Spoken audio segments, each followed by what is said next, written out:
শুনছ?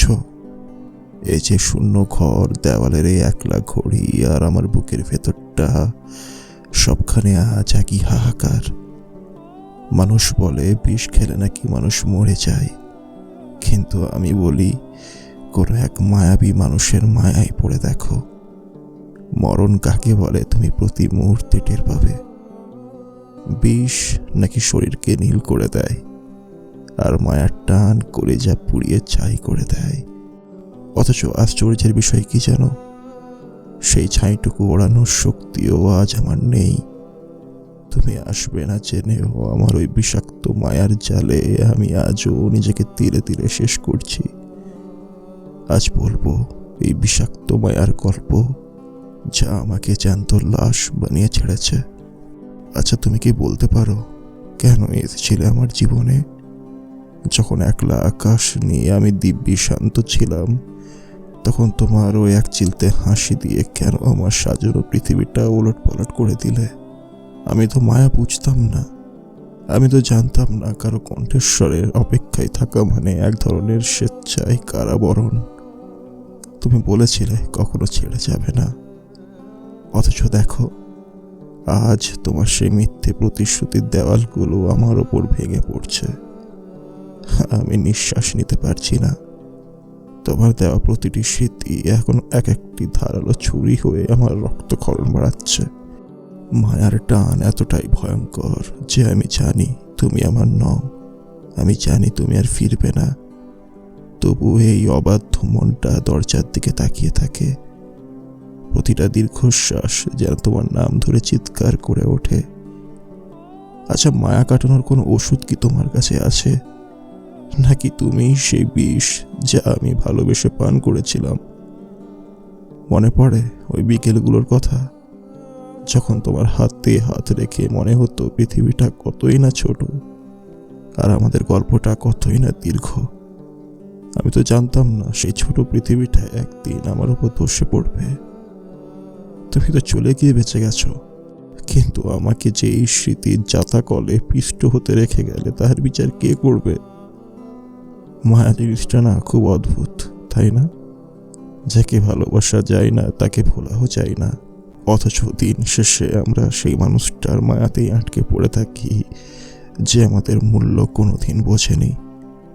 তোমার অবহেলাগুলো যেন আজ আমার কাছে বড় আদরের। অদ্ভুত এক অসুখ আমার।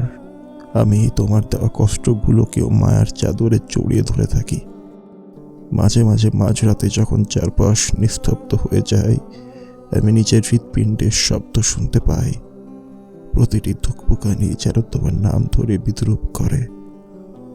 আমি কি এতটাই সস্তা ছিলাম, নাকি তোমার মায়াটা ছিল নিখুঁত কোনো অভিনয়? তুমি তো অনায়াসেই আমাকে একলা ফেলে নতুন কোনো ঠিকানায় ঘর বাঁধলে, অথচ আমার এই ঘর জুড়ে শুধু তোমার ফেলে যাওয়া গন্ধ আর একরাশ হাহাকার। মায়ার টান যে কতটা বিষাক্ত তা আজ আমি আয়নার সামনে দাঁড়ালে বুঝতে পারি। আয়নায় দেখা ওই মানুষটা আজ আর আমাকে চেনে না। চোখের নিচে কালচে দাগ, শুকনো ঠোঁট আর ওই মৃতপ্রায় দৃষ্টি, সবই তো তোমার দেওয়া উপহার। লোকে বলে সময় নাকি সব ক্ষত সারিয়ে দেয়, কিন্তু তারা জানে না কিছু ক্ষত সময়ের সাথে সাথে আরো গভীর হয়। সেখানে পচন ধরে, আর সেই যন্ত্রণায় প্রতি রাতে একবার করে মরে যেতে হয়। জানালার গ্রিল ধরে দাঁড়িয়ে আমি আজও সেই পরিচিত রাস্তার দিকে তাকিয়ে থাকি। মনে হয় এই বুঝি তুমি আসবে, এই বুঝি সেই চেনা সুরের ডাক ভেসে আসবে। কিন্তু না, আসে শুধু এক ঝাঁক তপ্ত হাওয়া আর বুকের ভেতরটা চিরে ফেলা এক শূন্যতা। মায়া কাটানো যদি এতই সহজ হতো, তবে শ্মশানে জ্যান্ত মানুষের আনাগোনা থাকতো না। তুমি নেই, অথচ আমার প্রতিটি লেখায় তুমি আছো। আমার প্রতিটি নিঃশ্বাসে তোমার নাম মিশে আছে। তুমি কি জানো, কোনো এক বিষাক্ত মায়ায় আটকে থাকা মানুষ যখন একা কাঁদে, তখন আকাশও তার সাক্ষী হতে চায় না। আমি তো তোমার কাছে কোনো রাজপ্রাসাদ চাইনি, চেয়েছিলাম শুধু একটুখানি আশ্রয়। অথচ তুমি আমাকে এমন এক মরুভূমিতে এনে ছেড়ে দিলে, যেখানে তৃষ্ণা আছে কিন্তু এক ফোঁটা জল নেই। সবচেয়ে বেশি কষ্ট কখন হয় জানো? যখন দেখি আমার এতটুকু অস্তিত্ব তোমার জীবনে আর কোনো প্রভাব ফেলে না। তুমি দিব্যি হাসছো, কথা বলছো, স্বপ্ন দেখছো, যেন আমি তোমার জীবনে কোনোদিন ছিলামই না। এই যে মায়ার টান, এটাই আমার অভিশাপ। তুমি আমাকে ভুলে গিয়ে মুক্ত হলে, আর আমি তোমাকে মনে রেখে খাঁচাই বন্দি হলাম। মায়া মানে কি তবে শুধু একজনকে তিলে তিলে শেষ করে দেওয়া? মায়া মানে কি অন্যের দেওয়া রক্তক্ষরণকে নিজের অলংকার করে রাখা? যদি জানতাম মায়ার শেষটা এমন বিষাক্ত হবে, তবে প্রথম দেখাতেই আমি চোখ ফিরিয়ে নিতাম। আমি তো মানুষ ছিলাম, কিন্তু তোমার ওই মায়াবী বিষ আমাকে আজ পাথরের চেয়েও শক্ত করে দিয়েছে। যার ভেতরে প্রাণ আছে, কিন্তু অনুভূতিগুলো সব মরে গেছে। মাঝে মাঝে আমি ভাবি, তোমার কি একবারও বুক কাঁপে না? একবারও কি মনে পড়ে না সে মানুষটার কথা, যে তোমাকে ছাড়া নিজের অস্তিত্ব কল্পনা করতে পারতো না? মায়া না বড় অদ্ভুত এক নেশা। নেশার ঘোরে মানুষ যেমন অন্ধকারকেও আলো মনে করে, আমিও তেমনি তোমার দেওয়া অবহেলাগুলোকে ভালোবাসা ভেবে আঁকড়ে রেখেছিলাম। আমি জানতাম ওই পথে গেলে শুধুই ধ্বংস, তবু আমি ছুটে গিয়েছিলাম, কারণ ওই ধ্বংসের উপরে তুমি ছিলে। মানুষ বলে মায়া কাটলে নাকি মুক্তি পাওয়া যায়, কিন্তু কেউ বলে না এই মায়া কাটতে গিয়ে মনের একটা বড় অংশ ছিঁড়ে ফেলে দিতে হয়। আমি আজ সেই ছিন্ন ভিন্ন মন নিয়ে বেঁচে আছি। আমার হাসিগুলো এখন প্লাস্টিকের মতো প্রাণহীন, আর কান্নাগুলো নোনা জলের চেয়েও বেশি তেতো। তুমি তো চলে গিয়ে আমাকে মুক্তি দাওনি, বরং আমাকে এক জ্যান্ত কবরে দাফন করে দিয়ে গেছো। শহরটা আজও আগের মতোই আছে, সেই একই গলি, একই চায়ের দোকান, আর একই গধূলির আলো। শুধু বদলে গেছি আমি, আর বদলে গেছে আমার অধিকার। একসময় যে হাতটা ধরার জন্য আমি সারাটা পথ অপেক্ষা করতাম, আজ সে হাতটা অন্য কারো আঙুল ছুঁয়ে থাকে। মায়ার টান যে কতটা বিষাক্ত তা সেদিন টের পেলাম, যেদিন দেখলাম তুমি আমাকে ছাড়াই ভীষণ সুখী। আচ্ছা, তুমি যখন অন্য কারো চোখে চোখ রেখে কথা বলো, তখন কি একবারও আমার কথা মনে পড়ে না? আমাদের সে না বলা কথাগুলো কি তোমার কানে ফিসফিস করে কিছু বলে না? নাকি মায়া কাটানোর সাথে সাথে তুমি তোমার বিবেকটাও বিসর্জন দিয়েছ? আমি আজও সেই পুরোনো মেসেজগুলো পড়ি জানো, আর ভাবি, যে মানুষটা এতটা ভালোবাসতে পারত, সে এতটা নিষ্ঠুর হয় কি করে? রাত বাড়লে ঘরের কোণে রাখা ওই চেয়ারটা যেন কথা বলে ওঠে। মনে হয় তুমি ওখানে বসে আছো, ঠিক আগের মতো করে আমার দিকে তাকিয়ে হাসছো, কিন্তু হাত বাড়ালে এই সব ধোঁয়া হয়ে যায়।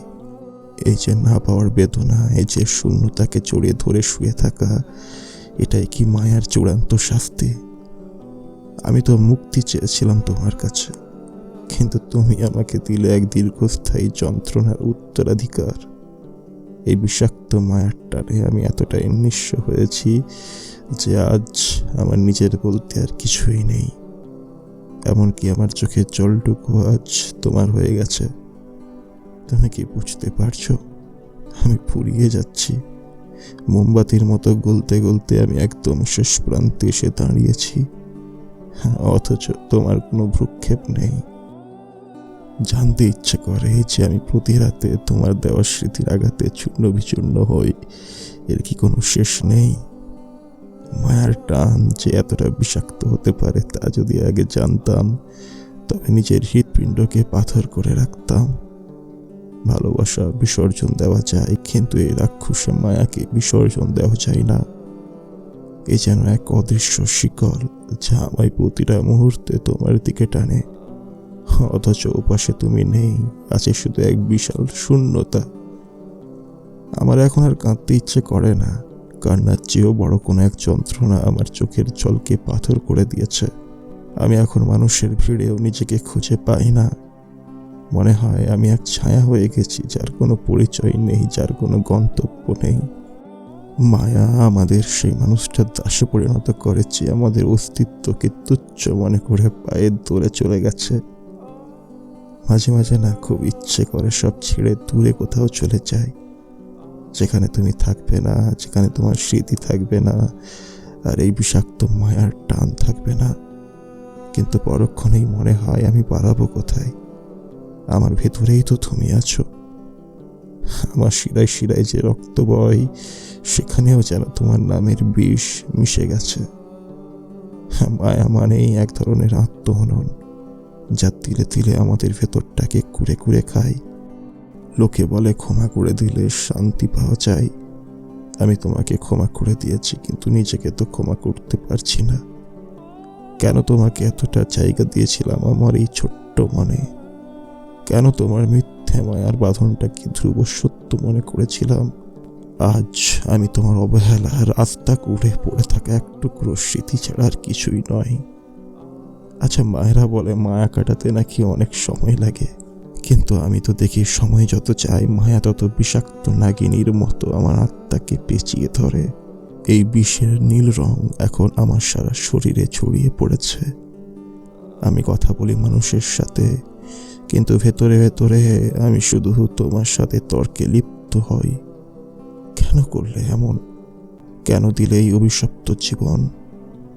শীতের রাতের কুয়াশার মতো তুমি আমার জীবনটাকে ঝাপসা করে দিয়েছ। আমি পথ খুঁজে পাই না, আমি আলো খুঁজে পাই না। আমি শুধু জানি একসময় আমি হাসতে জানতাম, আমি ভালোবাসতে জানতাম।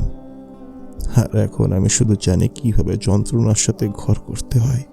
এই মায়ার টান আমাকে নিঃস্ব করেনি, আমাকে এক জীবন্ত কঙ্কাল বানিয়ে দিয়েছে, যা কেবল দীর্ঘশ্বাস ফেলতে জানে। সবচেয়ে অদ্ভুত কি জানো? যে মানুষটা একসময় আমার ঠোঁটের কোণে হাসি ফোটাতো, আজ তার নাম শুনলেই আমার বুকটা যন্ত্রণায় কুঁকড়ে যায়। মায়ার টান এমন এক নেশা, যা মানুষকে জান্নাত দেখিয়ে নরকের দরজায় এনে ছেড়ে দেয়।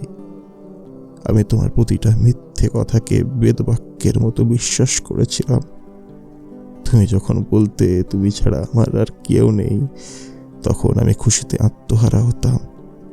অথচ আমি জানতামই না সেই কেউ নেই কথাটা ছিল তোমার জীবনের সবচাইতে বড় পরিহাস। মায়ার বিষে আজ আমার বিশ্বাসগুলো সমৃদ্ধ। এখন কেউ ভালোবাসার কথা বললে আমার বড্ড ভয় লাগে। মনে হয় আবার বুঝি কেউ নতুন কোনো মায়ার ফাঁদ পেতেছে আমাকে শেষ করার জন্য।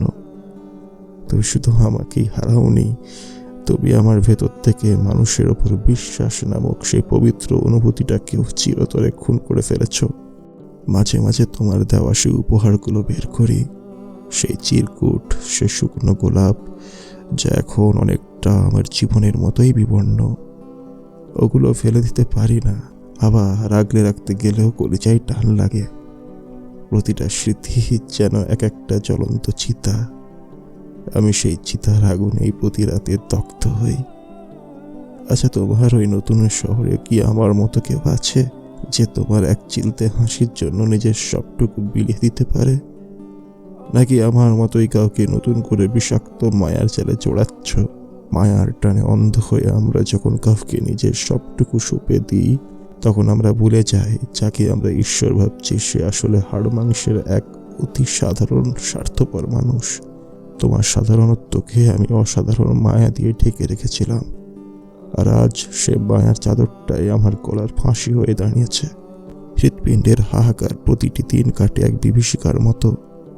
রাতের আঁধার নামলে আমার একাকিত্বগুলো দানব হয়ে আমাকে গিলতে আসে। আমি চিৎকার করে কাঁদতে চাই, কিন্তু গলা দিয়ে কোনো স্বর বের হয় না। বুকের ভেতরটা ঠিক এমনভাবে পুড়ে যাচ্ছে যেন কি উত্তপ্ত সীসা ঢেলে দিয়েছে। এই যে দহন, এই যে বেঁচে থাকার গ্লানি, এর শেষ কোথায়? মায়ের টান এতটাই বিষাক্ত, আমি তোমার দেওয়া যন্ত্রণাকেও নিজের অংশ বানিয়ে ফেলেছি। আমি এখন আর মুক্তি চাই না, আমি এখন চাই এই যন্ত্রণার চরম সীমায় পৌঁছাতে, যাতে যন্ত্রণায় আমার শেষ আশ্রয় হয়ে দাঁড়ায়। তুমি নেই, কিন্তু তোমার বিষাক্ত অস্তিত্ব আমার প্রতিটা রক্তকণিকায় মিশে আছে। আমি যতবার তোমাকে ভুলে যাওয়ার চেষ্টা করি, মায়ার সেই অদৃশ্য হাত ততবারই আমাকে পেছন থেকে চাপটে ধরে। আচ্ছা, কখনো কি ভেবে দেখেছ, একটা জীবন্ত মানুষের ভেতরে যখন সব অনুভূতি মরে যায়, তখন সে দেখতে কেমন হয়? আয়নার দিকে তাকালে আজ আমি নিজেকেই ভয় পাই। আমার চোখের সেই চঞ্চলতা আজ কবরের নিস্তব্ধতার মতো স্থির হয়ে গেছে। মায়ের টান যে এভাবে মানুষের আত্মাকে শুষে নিতে পারে তা আমার জানা ছিল না। তুমি তো শুধু আমার হাতটা ছেড়েছ, কিন্তু তোমার ওই বিষাক্ত মায়া আমার পুরো অস্তিত্বকে অবশ করে দিয়েছে। আমি এখন আর কোনো স্বপ্ন দেখি না, কারণ স্বপ্নের প্রতিটা বাঁকে তোমার ওই মায়াবী মুখটা মরীচিকার মতো ভেসে ওঠে। আমি হাত বাড়াই আর তুমি মিলিয়ে যাও। এই যে পাওয়া আর না পাওয়ার মাঝখানের যন্ত্রণাময় দূরত্ব, এটাই কি তোমার দেওয়া শেষ বিদায়ের উপহার? মায়া হলো সেই ছোড়াবাড়ি যেখানে মানুষ যত বেশি বাঁচার চেষ্টা করে তত দ্রুত অতল গহরে হারিয়ে যায়। শহর জুড়ে কত শত বাতি জ্বলে, কত মানুষের কোলাহল, অথচ আমার এই চার দেওয়ালের ভেতরটা যেন এক অভিশপ্ত দ্বীপ। আমি এখানে একা, একদম একা। আচ্ছা, মায়া কি শুধু আমার একারই ছিল? তোমার কি একটুও মায়া লাগেনি যখন তুমি আমার সাজানো স্বপ্নগুলোকে একটা কাঁচের পাত্রের মতো আছাড় দিয়ে ভেঙে দিলে? তোমার পায়ের শব্দ যখন দূরে সরে যাচ্ছিল, তখন আমার বুকটা যে হাহাকার করে উঠেছিল, সেই শব্দ কি তোমার কান পর্যন্ত পৌঁছায়নি? বিষাক্ত সাপের কামড়েও বোধহয় মানুষ এত কষ্ট পায় না যতটা কষ্ট তোমার ওই মৌনতায় আমি পাচ্ছি। তুমি কথা বলো না, তুমি নেই, তবুও তোমার অনুপস্থিতিটা পাথরের মতো ভারী হয়ে আমার বুকের ওপর চেপে বসে আছে। আমি নিঃশ্বাস নিতে চাই, কিন্তু বাতাস জুড়ে শুধু তোমার দেওয়া অবহেলার গন্ধ। এই মায়ার টানে আমি নিঃস্ব হতে হতে আজ এতটাই নিঃশেষ হয়ে গেছি যে আমার নিজের ছায়াটাও আজ আমাকে ছেড়ে দিতে চায়। জীবনটা এখন এক ধুধু মরুভূমি, চারিদিকে শুধু হাহাকার আর খাঁকার শূন্যতা। আমি চলছি, কিন্তু আমার কোনো গন্তব্য নেই। আমি হার মানতে চাই, কিন্তু মায়ার ওই বিষাক্ত টান আমাকে থামতে দেয় না। সে আমাকে টেনে নিয়ে যায় সেই সব স্মৃতিতে যেখানে তুমি হাসছিলে, যেখানে তুমি আমার ছিলে। কিন্তু যখনই আমি সেই স্মৃতির কাছে পৌঁছাই, তখনই বুঝতে পারি সেটা ছিল শুধু এক নিদারুণ বিভ্রম।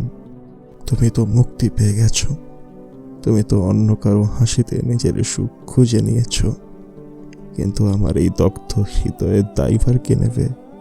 মায়ের টান যে কত বড় অপরাধ তা আজ আমি আমার হাড়ের মজ্জায় টের পাচ্ছি।